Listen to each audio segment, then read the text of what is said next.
أهلا وسهلا بكم جميعا أعزائي المشاهدين في كل مكان.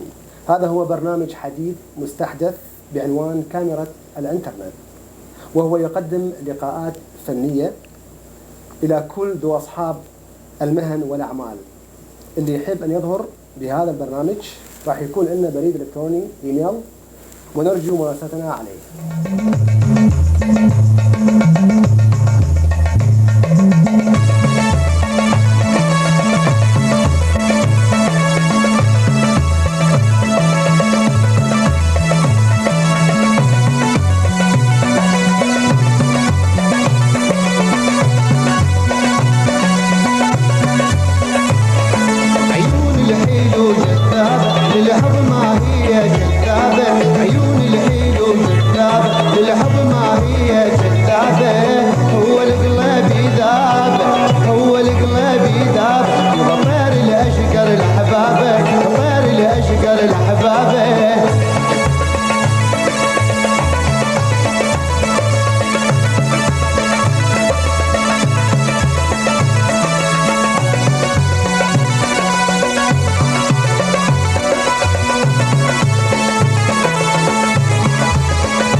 واليوم معنا فنان خفيف الظل صاحب الطلة الجميلة، وهو فنان عراقي تغرب عن وطنه منذ زمن بعيد، لكنه كل ما ابتعد عنه كل ما زاد اشتياقه إليه.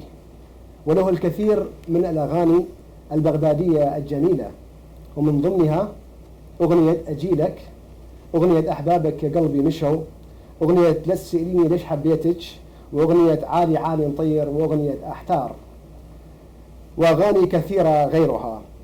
إذن خلونا نستقبل ونرحب بالفنان العزيز ديلور عيسى. أستاذ ديلور، طبعا نشكرك على حضورك في هذا اللقاء في كاميرا الإنترنت.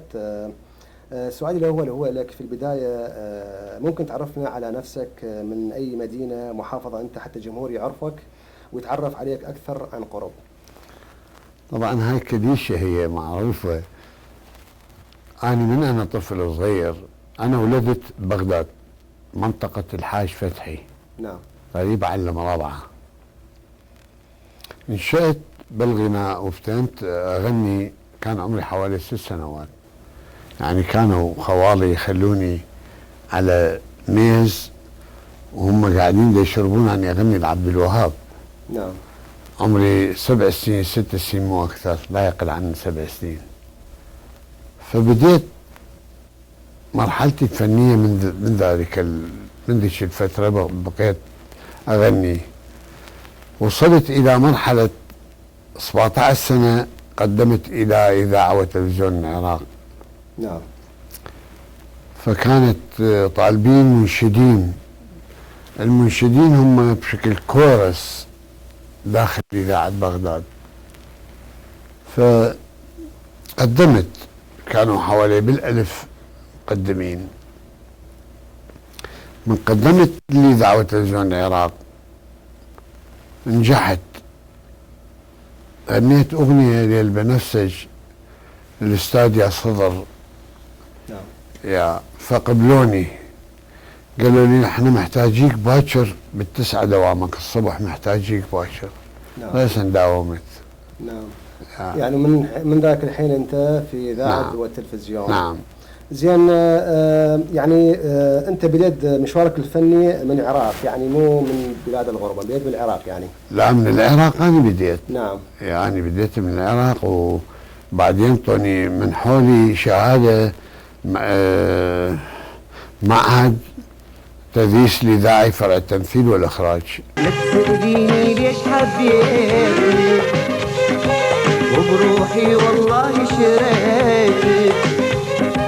لا تسأليني ليش حبيتك، وبروحي والله شريتك. انت جنة كل احلامي، وانا مصدق لقيتك. انت جنة كل أحلامي. وأنا مصدق لقيتك، وأنا مصدق لقيتك. زين كان اكو صعوبة عراقيل بالطريق، ولا كان طريق يعني سهل وعادي؟ لا، هو الطريق مو سهل، لا مو سهل. إذاعة بغداد بابها كلش ضيق. نعم. يعني يدخل إذاعة بغداد صعبة هواية. فأني قدمت، يا أمي كان شجعني الله يرحمه ويرحم والديكم. الله يرحمه. فشجعتني، والحقيقة أنا قدمت من 1000 وشوية كانوا بوقتها. فنجحت. نعم. وكان اكو أستاذ كمال عاكف قال قدم لنا بركن الهوات أي أغنية تحب. نعم. قدمت أسمر يسمراني لعبد الحليم حافظ. نعم، يعني غنيتها بالبرنامج بركن الهوات. نعم نعم. فنجحت سمينا نفس نعم. البكر. بقيت مستمر بكورس ضد فرقة الإنشاد والموشحات في إذاعة وتلفزيون العراق. نعم. حين حاولت سفري لما اجي الى امريكا. نعم. عمومي طلعوا واهلي طلعوا، فسافرت، عرفت الاذاعه وسافرت الى لبنان. من لبنان بقينا شيء بسيط، اشتغلت بباو باو. بالاخير سافرت الى امريكا. قدمت هنا، سويت لقاءات بالتلفزيون ولقاءات بالاذاعه، استاذ فيصل عرب تلفزيون. نعم. واستاذ رياض الخفاجي الاذاعه. نعم. زين هناك من شجعك يعني او عرضك في دخول الفن؟ يعني انت يعني اكو شخص عرضك لو عادي ناس؟ والدتي والدتك كان يشجعك على الغناء يعني؟ كان اكو شخص بالعائله يغني او انت الوحيد كنت بالعائله يغني يعني؟ لا، كلهم يغنون. نعم. عندك اخويا يغني، اخويا الاخ يغني. امي الله يرحمها كان تغني، صوتها كلش حلو. نعم. ايه كان تغني. ابويا يغني. نعم. ايه يعني ما شاء الله عائله فنيه يعني. عائله فنيه بنفس الوقت. حلو. زين استاذ ديلور، ايش كان عملك انت قبل ان تخوض في مجال الفن؟ انا الحقيقه عملي هو ساعاتي. نعم. ميكانيك ساعاتي. نعم. ساعة هاي الميكانيك الاوتوماتيك هاي انا شغلي هذا. يعني انت كنت شلون يعني اصلح ساعات وتصليح افتحها كلها، شروخها نعم. واغسلها ومرة ثانية اشدها وانطيها تشتغل. هذا شغلي كان. نعم. نعم. زين استاذ ديلور، احكي لنا على طفولتك، شلون كانت طفولتك؟ يعني ترتيبك بين افراد العائلة، انت شلون كنت مشاكس مشاغب؟ شلون كنت انت يعني، وشلون ترتيبك بين العائله يعني؟ كنت مشاغب، افقر واحد يعني كنت، كلش فقير كنت بالعائله. ويا اصدقائي اذا مشيت انصحهم لا يسوون كذا، لا يتعاركون. كلش رقيق العاطفه، وعندي عاطفه قويه يعني. اخاف من واحد يتعارك شيء. نعم. بعدين انا اخاف لا اضرب واحد ببوكس، اخاف يموت. اي. زين ترتيبك بين افراد العائله شلون يعني؟ انت يا الاول الثاني الثالث بالعائله، كم واحد بالعائله يعني؟ احنا بالعائله 3 ولد و3 بنات. نعم. وترتيبك بينهم شنو يعني؟ الثاني الثالث؟ اني اي نعم. اني جسام، ماجده، اني الثالث. الثالث. نعم. ايه. يعني انتم كم شاب وكم مثلا؟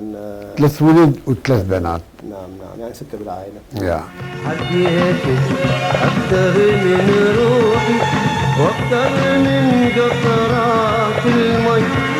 سأليني عالشمس عيوني لأغزلك من عدها الفاي. حبيتك أكثر من روحي وأكثر من قطرات المي. سأليني عالشمس عيوني لأغزلك من عدها البيت. هذا الحب بلا يحدود، كل عمري وانا فيك موعود. هذا الحب بلا يحدود، كل عمري وانا فيك موعود. حتى هيلي حست بجروحي تشهد كل اولاد الحي. حتى هيلي حست بجروحي تشهد كل اولاد ولاد الحاج بشهد كل أولاد الحاج. زين يعني شلون كان الشهرة بالنسبة لك؟ صعبة سهلة مقيد بها فرحان؟ هي الشهرة من الله. نعم. أستاذ عصام الشهرة من الله. نعم. بس هناك أكو أشياء لازم أنت تكون تقدر شلون تطلعها كي تقبل الشهرة إلك. يعني الشهرة هي من الله قلت لك إياها. فمن غنيت الكاسيت تعالي لي يا حليوة. نعم. اشتهر هنا طبعا بأمريكا اشتهر. تعالي يا حليوة هذا بيا سنة كان؟ أعتقد 76. 76. نعم. زين الاغاني اللي كانت بيها تعالي لي اول كان اسم الكاسيت بالبدايه؟ تعالي لي حليوه، معاتبين. نعم. يا معلاقه. يا معلاقه. عالي عالي نطير. عالي عالي نطير. زين ممكن فد شويه نغني مذهب من اغنيه عالي عالي.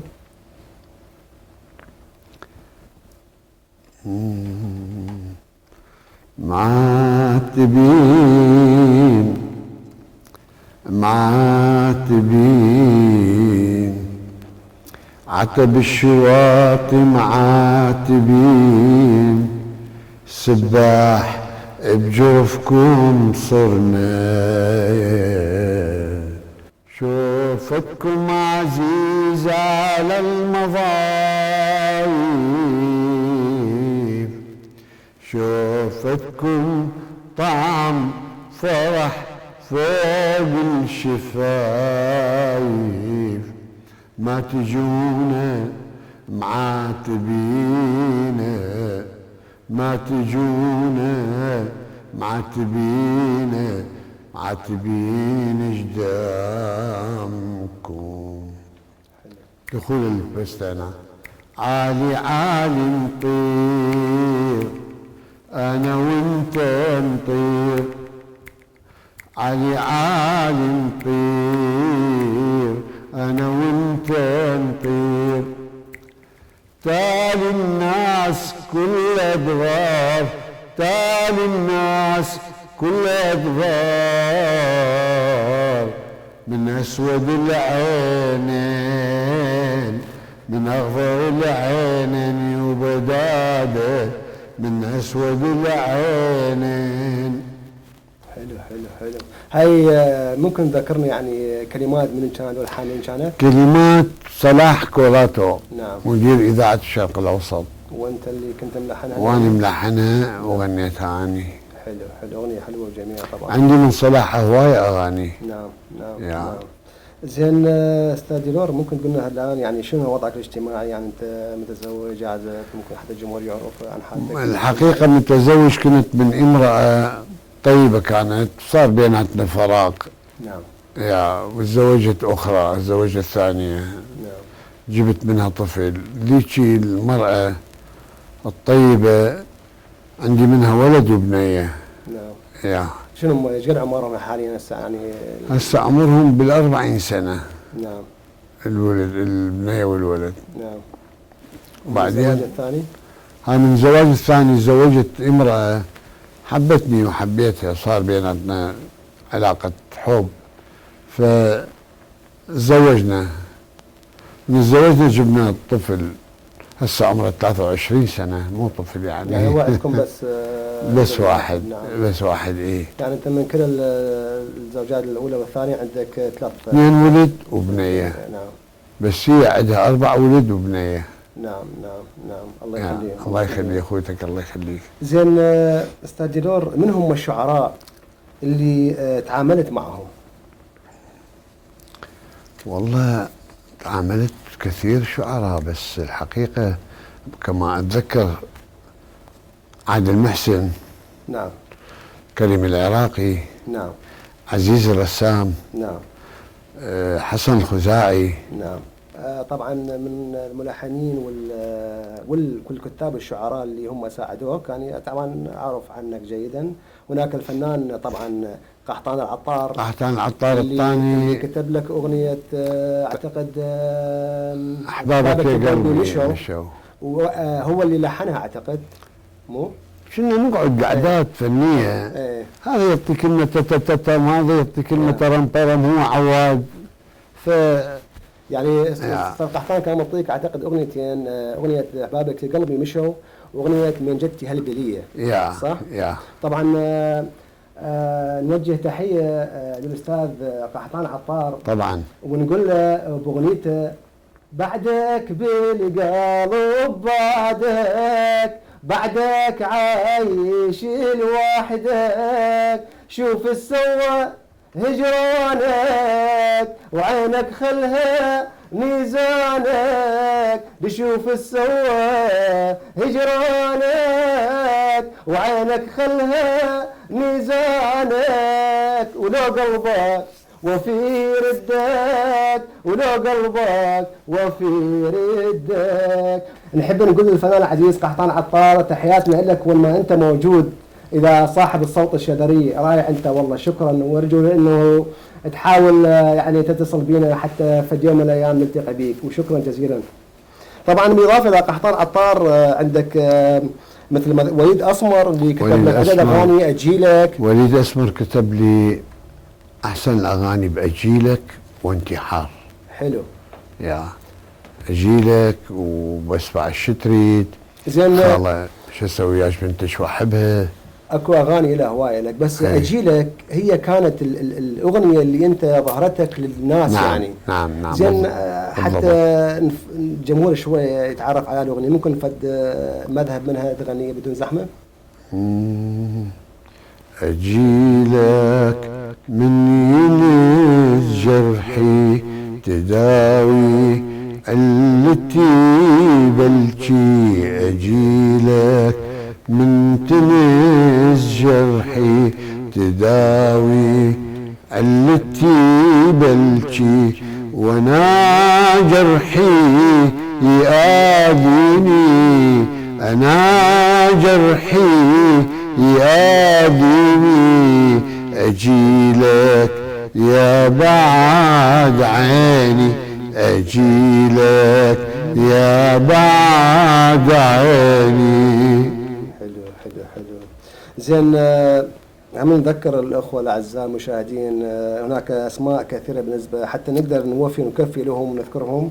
هناك حسام زورو، ايضا اسعد الغريري، كاظم الساهر، عادل محسن، جبار الفرطوسي، من الملحنين لطوق الحان ايضا قحطان العطار، كاظم الساهر، محمد جوار اموري، مالك عزو، حسام زورو، صلاح كاتب. طبعا ممكن حتى الجمهور يعرف كاظم اي اغنيه انطالك بدون زحمه؟ كاظم الساهر؟ كاظم كان منطيك اغنيه احتار شحت وياك لو حاجاني. ايه صحيح. تتذكر الاغنيه شويه؟ ايه يعني تقدر تغنيها لنا لما بتذكرها؟ يا اغنيها. احتار شحت وياك لو حاجاني، احلى الكلام يروح من لساني، يا خوفي عليه من يبتسم الله الله، تفاح بالخدي رسم ما شاء الله، هموم بحيرة مثلي لو بساني. حلو حلو. زين بما ان جينا طاري استاذ كاظم الساهر، كانوا اكو اغاني حسب يعني ما انت قلت لي في اللقاء السابقه بانه اغنيه عبرت الشاط، اغنيه دلغ الحيه كانت يعني المفروض تكون هي الك. عبرت الشاط والتلغ الحيه بيده وعابر سبيل، هاي فيها قصه. انا سافرت الى بغداد ب86. نعم. فالتقى بي عزيز الرسام بعد مناطي المعهد. نعم. شلون حضرتك انت شاعر غنائي مناطي المعهد اعطيت الديلور عيسى. نعم. نفس الشيء التقى بي كمعجب كان باجيلك، كاسيت اجيلك. قال لي عندي اغاني حلوه الك وتلوق صوتك. فطلعنا انا سجلناها ببيت اختي، قعدنا سجلناها تلغ الحيه وعبرت الشط. نعم. انا كنت المرشح الاول عبرت الشط وبتلغى الحياة. أنا كنت مرشح الأول قبل كاظم الساهر. كاظم الساهر بعدين ترشح عليه. من سافرت أنا من بغداد قلت له العزيز أنا راح أطلع ما راح أقدر أبقى هنا أمرجنسي لازم أسافر لأمريكا. قال لي ايش تحكي الأغاني شلون؟ قال لي اكو مطرب جديد يغنيها إذا مثنيها أنت. قال لي اعطيني نص وش كاتب عن النص يسمح للفنان ديلور عيسى التصرف داخل العراق او خارج العراق كاتب. فقال لي اعطيني اياها هاي النصوص دينهم تعطيني اياها. قلت له عابر سبيل. قال لي عابر سبيل بعدها بس النظر ما مكمله. فاعطيته تلغى الحياه وعبرت الشط. بعد مده بسيطه انا هنا اجيت من سافرت مده سنه ونص سنه غناها استاذ كاظم. يعني كاظم كان معجب باغانيك طبعا قبل ما انت يعني كان معجب باغاني اجي لك طلع خوش طلع ببغداد.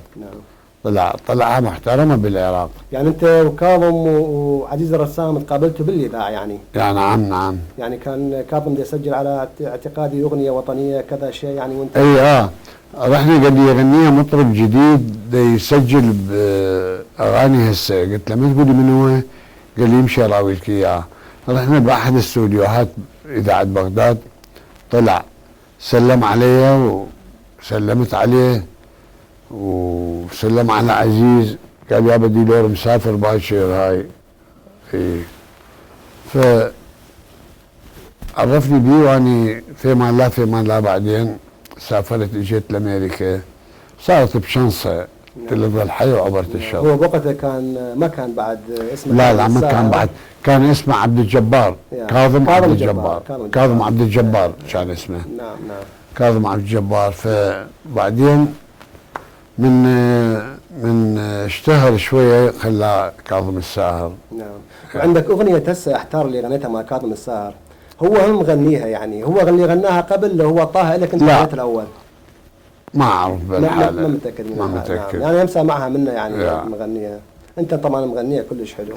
طبعا انا دوري احيي الفنان كاظم الساهر صاحب الاغاني الجميله وصاحب الحنجره الجميله ايضا واحب احييه من باغنيته واقول له بعدك باحلى العمر ويدك على خدك ما عاش من خلاك تتعذب لوحدك. بعدك باحلى العمر ويدك على خدك ما عاش من خلاك تتعذب لوحدك. ما اريد اشوف الدمع بعيونك هلالي ما عاش من بجاك يا حبيب وغالي. بعدك باحلى العمر بعدك باحلى العمر. زين استاذ ديلور اغنيه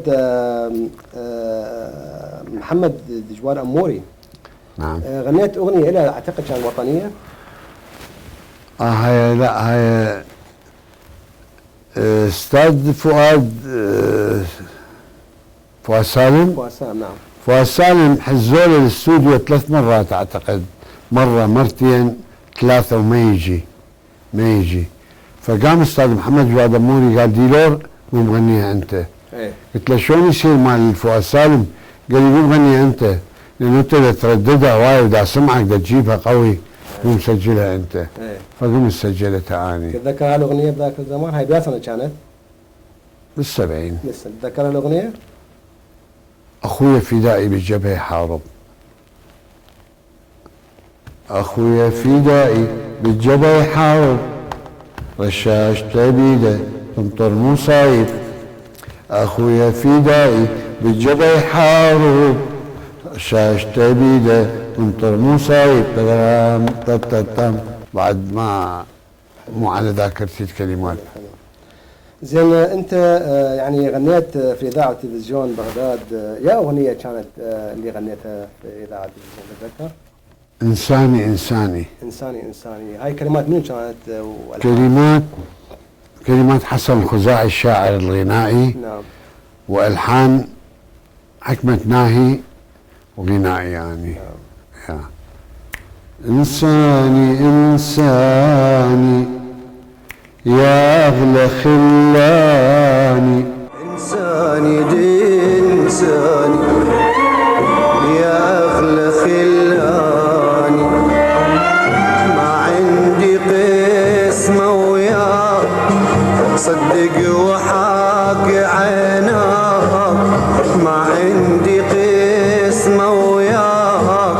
صدق وحاق عينا ما احب بعد ثاني. إنساني إنساني ما احب بعد ثاني. إنساني إنساني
طلعت في بغداد يعني صورتها؟ هي صورت وعرضت بإذاعة تلفزيون بغداد وأي مرات انعرضت. نعم نعم.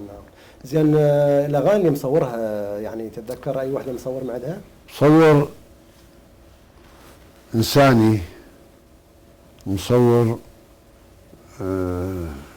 انتحار انتحار، مصور واحد اثنين ثلاثة مال كريم العراقي.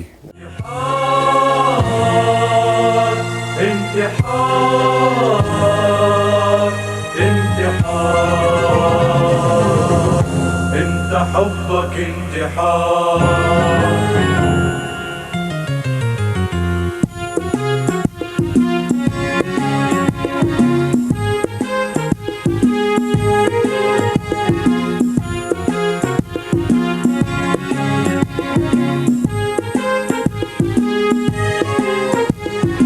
أني كل اليوم ثورة،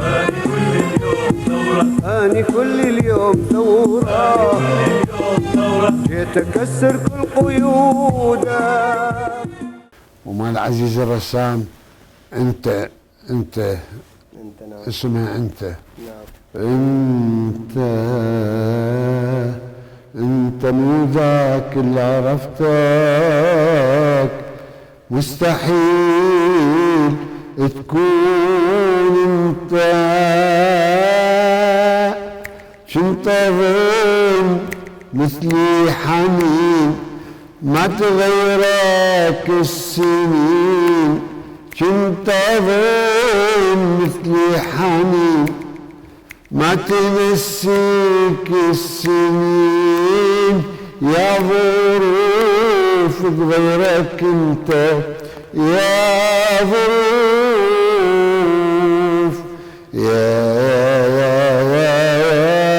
ظروف تغيرك انت، تغيرك انت.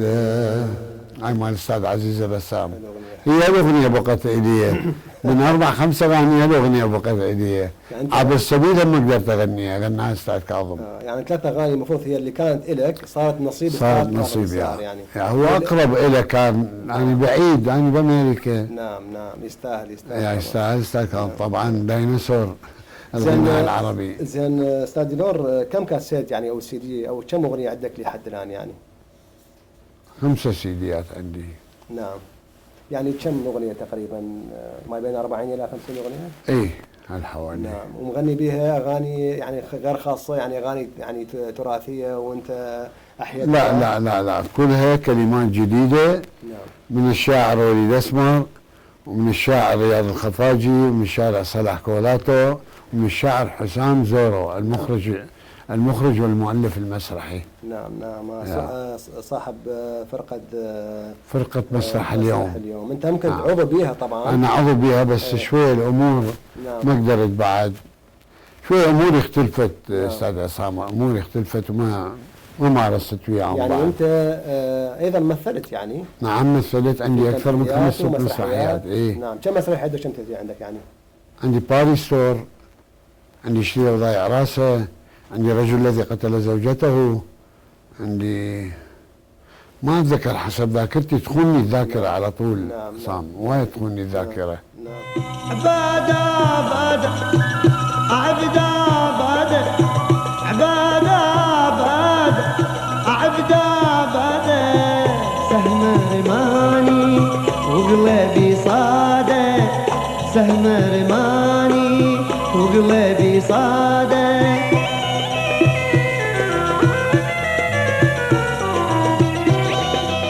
زين، هل انت سعيد بما قدمت من اغاني؟ يعني اكو اغاني انت بعد اكو اغاني تحب تطلعها يعني شلون؟ عندي اغاني، عندي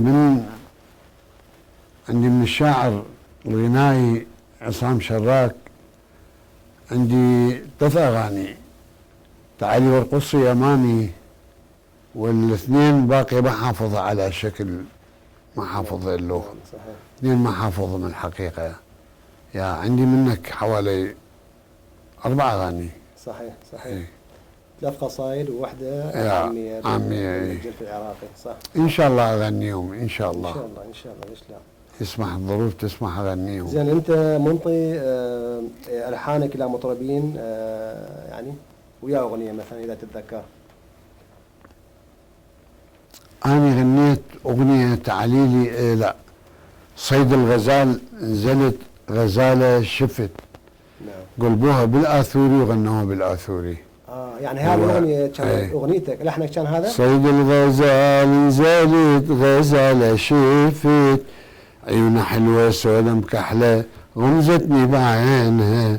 هاي قلبوها على شكل آثوري وغناها سارقون جبريل. يعني هذه الاغنيه هيك الحانك وكلماتك بالعربي؟ اي يعني بالعربي، ثم غناها سارقون الفنان جبريل. سارقون كبرايل، اللي هي صيد الغزال الصليلي. حلو، هاي صار لها من زمان هذا؟ اي يعني. طبعا قبل حوالي 40 سنة. 40 سنة. اي. وعندك هم الذاكرة لا تخوني حسب ما انا امي السورية. اوكي. انا امي سورية لبي منك مغنية، انا امي سورية لبي منك مغنية، اتي وتمارت خبي خبخ شيدا للوي. هاي مغناها سارقون. نعم. يا هاي تتذكر كمان من كانت يعني؟ مالتي هاي. يعني هاي باللغة الكلدانية؟ ايه لا بالكلد الآثورية. الآثورية، اي يعني ماكو فرق بين اللغة الكلدانية. ماكو فرق. يعني لغة متقاربة تقريبا؟ لا ماكو فرق. يعني هي كانت تتذكر كلمات من كانت يعني هاي؟ لا ما اتذكر اي شيء منها. هاي الحانك كانت؟ اي الحان. يعني وهي غنت من قبل 30 40 سنة يعني تقريبا؟ اي طبعا هاي يمينها هواية صار لها. نعم. زين، يعني في نظرك استاذ ديدور، شنو هي مقومات المطرب الناجح يعني اليوم؟ حتى المطرب فنان ينجح ويصير يحتفظ ويشق ضربه مثلا كباقي الفنانين، شنو هي؟ يحتفظ يعني بشهرته ويحتفظ بشعب بجمهوره، يدير بال على نفسه، هاي لا يخون العهد الرسالة. نعم. لأن الفنان يكون عنده رسالة يقدمها، فإذا خانها بعد انكسر ما عنده أي جمهور معه. يعني هو حسب المعروف سابقا من كان الفنان يطلع يغني صوت وانتهى. لا. بس اليوم مو الصوت، هو الصوت الثقافة. نعم. يراد له يعني ثقافة فنية. نعم. وهاي بعد عوف على صفحة، يحتاج لك مؤسسة حتى يعني ترشدك الى الطريق الصحيح. صح. حتى توصل الى مبتغاك يعني. بالفعل. يعني مو مطرب ما يجي بسهوله. اكيد. لابد ان يتعب حتى يوصل الى طبعاً. حتى اذا وصل مو معناه انتهت، حتى اذا وصل للقمه لابد وانه هو يتذكر من ابتدى وشون هو ابتدى، يبقى على هذا الفكر حتى ابد لا يبقى دائما بالقمه، لانه النجاح تقدر تنجح، لكن كيف انت تبقى بالقمه دائما تحافظ على الشيء يعني. ما طار طور وارتفع الا كما طار وقع. صحيح. طبعا بالمناسبه تذكرتها الاغنيه هاي كاظم الساهر مغنيها. ما طار طير وارتفع الا كما طار، واعتقد كلمات والحانها ايضا. نعم. حلو. يا. زين، انت استاذ عندك صداقات بالوسط الفني؟ نعم. صداقات يعني اصدقاء بالوسط الفني؟ نعم عندي. اي مثل منو يعني اصدقائك كلهم اصدقائي. مثل فاضل عواد، حسين السعدي، نعم. جاسم الخياط، الله يرحمه. داود العاني، كلهم الله يرحمهم، قسم الماتوا صحيح. وقسم لا. زين استاذ ديلور، من هو مثلك الاعلى او الشخص اللي كان قدوه لك في الحياه يعني؟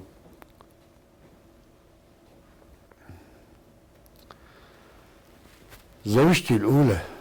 نعم. اي نعم، هي كانت قدوة إلي بالفن. نعم. كان هي مشجعتني، هي تشجعني أكثر. نعم.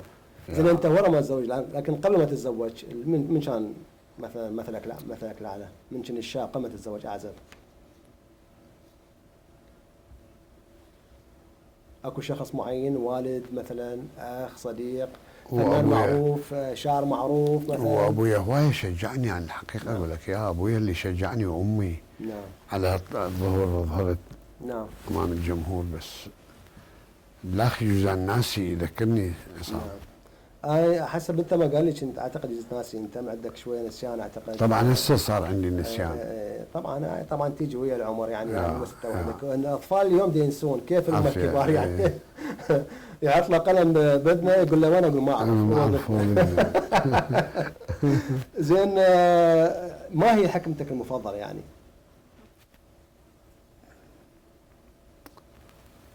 والله ناسي.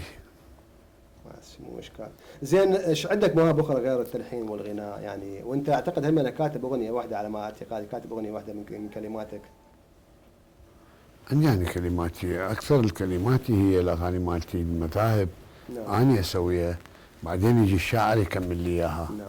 نعم. زين، ايش عندك مواهب غير التلحين والغناء يعني؟ تمثيل فقط. تمثيل. تمارس رياضه، اكو رياضه معينه تحبها انت يعني؟ مارسنا في وقتها، مارسنا الملاكمات والهاي، هذا الشيء. زين، كرة القدم هي كرة القدم بلشت تلعب في العراق يعني. كان عندي نسور الوادي. نعم. كان عندي فريق اسمه نسور الوادي. نعم. هذا اني صرفت عليه واني اللي، بس بعدين طلعت من العراق بعد كل شيء ضاع مني. نعم. زين، اكلتك المفضلة شو تحب تاكل؟ شنو اكلتك المفضلة؟ والله التمن والمرق. هذا يسمن استبق الحاضر. هذا يسمن. ايوه هذا. هسه الناس ما قالوا لك تمن، ليش؟ يقول لك الامراض زادوا يعني، لان الاكل صار مو طبيعي يعني. والله انا مو اورجانيك يعني، مو طبيعي. يعني مدخل بيه. انا نشأت ويا التمن ويا المرق. انا شعبي ونشأت فيها الاكله هاي. لا حلوه طبعا، هو كنا احنا ناكل تمن طبعا. يعني اكلتك المفضله شنو مثلا لو تسالني اقول لك البرياني مثلا او القوزي مثلا. انت شنو اكلتك المفضله؟ لا بلا التمن، بلا شو اسمه الدولمه وكبه حامض. كبه حامض. والله كبه حامض حلوه، بس انا اكلها حلوه طبعا. شنو رايك بالغيره من واحد يغار؟ هاي الغيره ماشي، هاي قبل آلاف السنين.